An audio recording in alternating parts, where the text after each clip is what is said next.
நம சிவாய வாழ்க. നാഥൻ്റെ പാദം വാഴ്ക വാഴ്ക.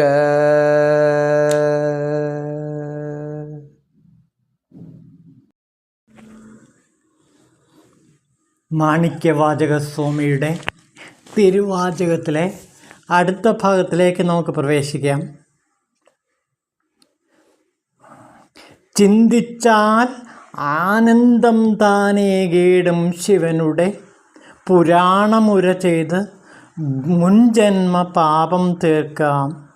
നെറ്റിക്കണ്ണാർന്നവൻ്റെ കരുണാകടാക്ഷത്താൽ സവിതമണഞ്ഞു ഞാൻ നനയ്ക്കാനാകാത്തതാം പെരുമയാർന്നവൻ്റെ അഴകാർന്നോർ തഴൽകൾ പണിയുന്നേൻ.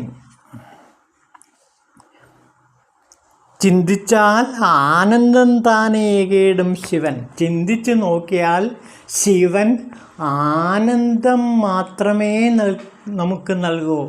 അപ്പോൾ ശിവൻ എന്നുള്ളത് ആനന്ദത്തിൻ്റെ പര്യായമാണ്. സച്ചിദാനന്ദം, അതാണ് ശിവസ്വരൂപം. സത്ത് ചിത്ത് ആനന്ദം. അപ്പോൾ ശിവം എന്ന് പറയുന്നത് സച്ചിദാനന്ദമാണ്. അങ്ങനെ സത്തും ചിത്തും ആനന്ദവുമായ ശിവഭഗവാൻ നമുക്ക് സത്തിനെയും ചിത്തത്തെയും ആനന്ദത്തെയുമാണ് നൽകുന്നത്.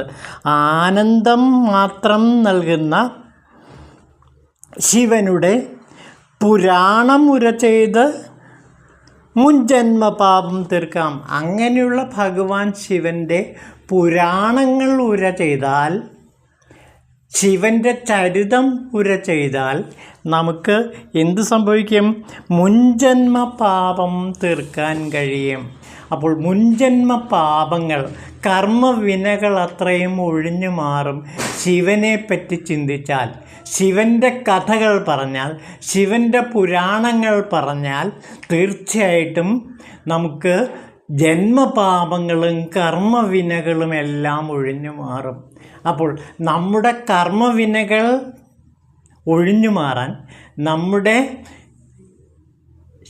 ആശാപാശങ്ങൾ ഒഴിഞ്ഞു മാറാൻ നമ്മെ ഏറ്റവും എളുപ്പത്തിൽ സഹായിക്കുന്ന ഒരു കാര്യമാണ് ശിവഭജനം ചെയ്യുക, ശിവൻ്റെ കഥകൾ പറയുക, ശിവൻ്റെ പുരാണങ്ങൾ പറയുക, കേൾക്കുക.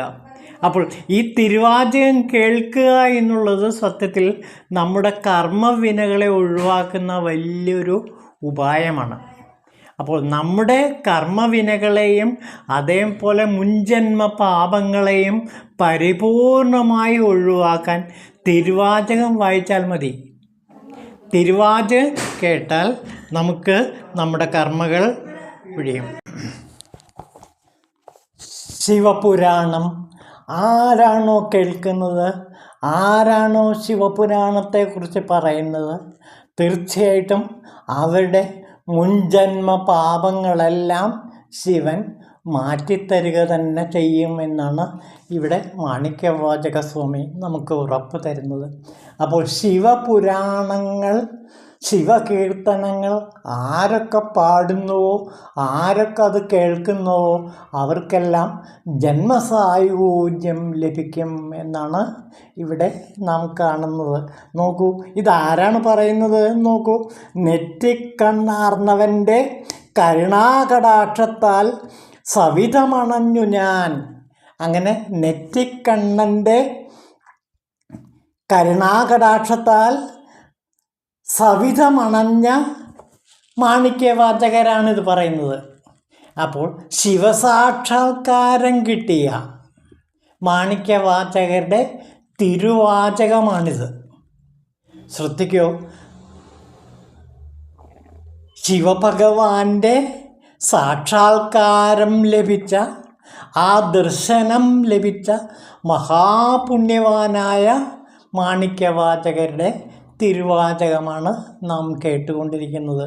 അതുകൊണ്ട് ആരാണോ തിരുവാചകം കേൾക്കുന്നത്, ആരാണോ തിരുവാചകത്തെപ്പറ്റി പറയുന്നത്, അവർ ആരാണോ തിരുവാചകത്തെ പാടുന്നത്, അവരെല്ലാവരും തന്നെ ജന്മപാപങ്ങളിൽ നിന്ന്, പൂർവജന്മപാപങ്ങളിൽ നിന്ന്, കഴിഞ്ഞ അനേകം ജന്മങ്ങളിൽ സ്വരുക്കൂട്ടിയ പാപസഞ്ചയങ്ങളിൽ നിന്നെല്ലാം തന്നെ മോചനം നേടും എന്നാണ് ഇവിടെ മാണിക്യവാചകർ പറയുന്നത്. കാരണം നമ്മുടെ ജീവൻ എന്ന് പറയുന്നത് അനേകം ആശാപാശങ്ങൾ നിറഞ്ഞതാണ്.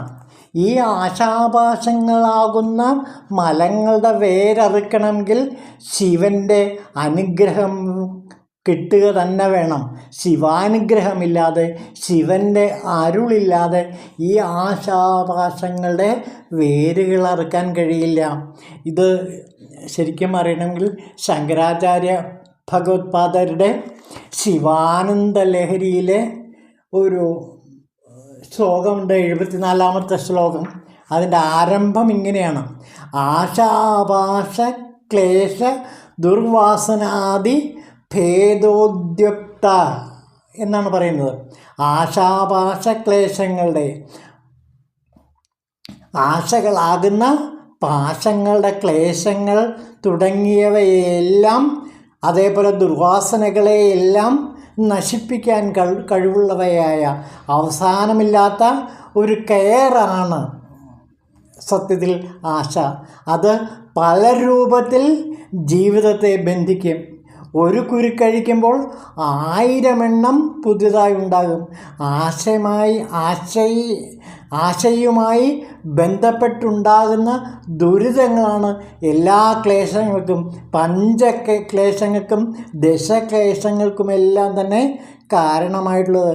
ആ ക്ലേശങ്ങളെ അറുക്കുന്നവനാണ് അല്ലയോ ഭഗവാൻ അങ്ങയുടെ കാലിണകൾ എന്നാണ് ശിവാനന്ദ ലഹരിയിൽ ശങ്കര ഭഗവത്പാദർ പാടുന്നത്. ആശാപാശങ്ങളുടെ വേരറുക്കാൻ ഈ ശിവപുരാണം, ഈ തിരുവാചകം കേട്ടാൽ മാത്രം മതി എന്നാണ് ഇവിടെ ശങ്കര ഭഗവത്പാദരും പറയുന്നത്. തിരുവാചകം എന്ന് പറഞ്ഞാൽ ശിവപുരാണം തന്നെയാണ്.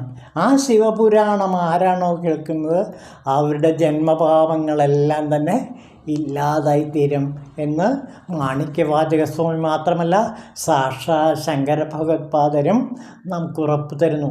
ആശാപാശങ്ങളുടെ ക്ലേശങ്ങളെല്ലാം അറുക്കുന്ന അല്ലയോ ശിവഭഗവാൻ അങ്ങയുടെ പുരാണം പാടാനും അത് കേൾക്കാനുമുള്ള മഹാഭാഗ്യം ഞങ്ങൾക്കുണ്ടാകട്ടെ. ഓം ശിവായ നമഃ.